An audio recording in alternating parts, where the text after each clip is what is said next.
Bacteria prevention in Arrowhead Hospital. I looked up bacteria in hospitals and saw that bacteria in hospitals is very deadly and kills 1 out of 20 patients. I also saw that there's a machine that has ultraviolet lights and that it's supposed to kill all the bacteria in rooms in hospitals, but sometimes that's not the case.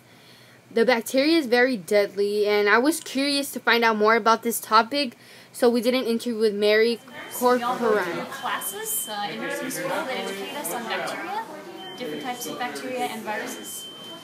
So we clean in between every single patient. So every time a patient leaves a room, we clean the whole room.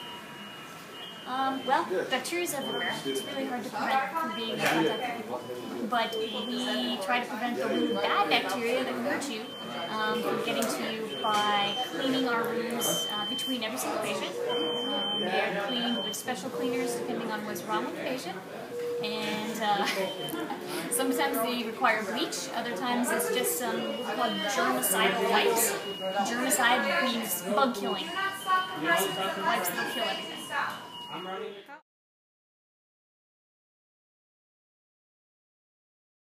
Sometimes it doesn't show right away. That's the problem with bacteria, that's why it's bad.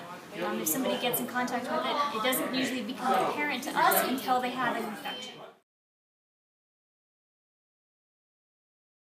It's usually anywhere from 48 hours to 10 days later, depending on the bacteria that they came in contact with. Usually they'll get a fever. If it's a specific place where they got in contact with it, sometimes it can become inflamed. There can be drainage, like pus and other nasty things that can come out of it. Smell is always a really good indicator too that something's infected.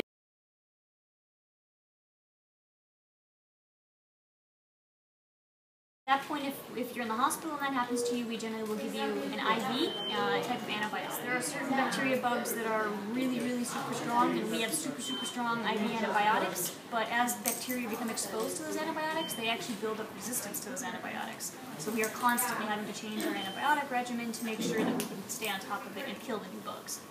Okay, that's probably depend on like the instruments that we need to get done, you know.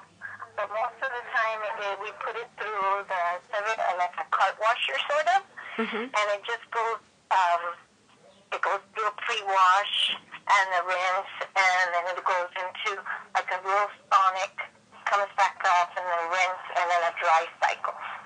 But we use this stuff we use for different stuff back there, and most of it is, we have the, here we go. Let me see. The Prolifica.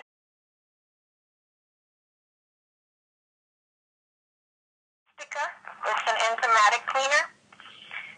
And what that does is breaks down the blood and, you know, any kind of germs on it so that we can wash it really good. And then it goes through our washer. And our washer has the Prolifica in it as well.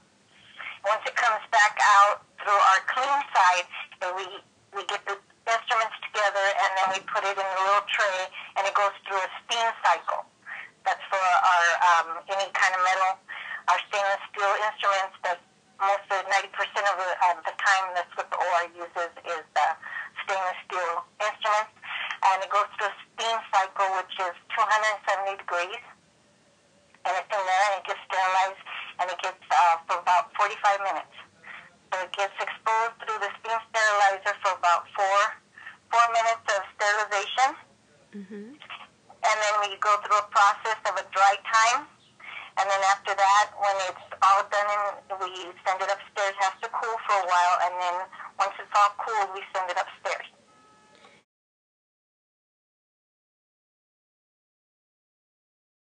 I mean, that's the reason every load, if it's an implant, we have a biological that goes inside the sterilizer, and basically the biological lets us know if within 3 hours if it's positive or negative. If it's positive, then something went wrong, and we have to hold the load, or we call the whole load, and we wrap it and, you know, redo it again, and maybe put that sterilizer out of service.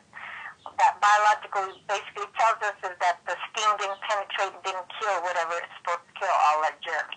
No, I think that hospitals are not clean because that is where the sick people are and many diseases are around there.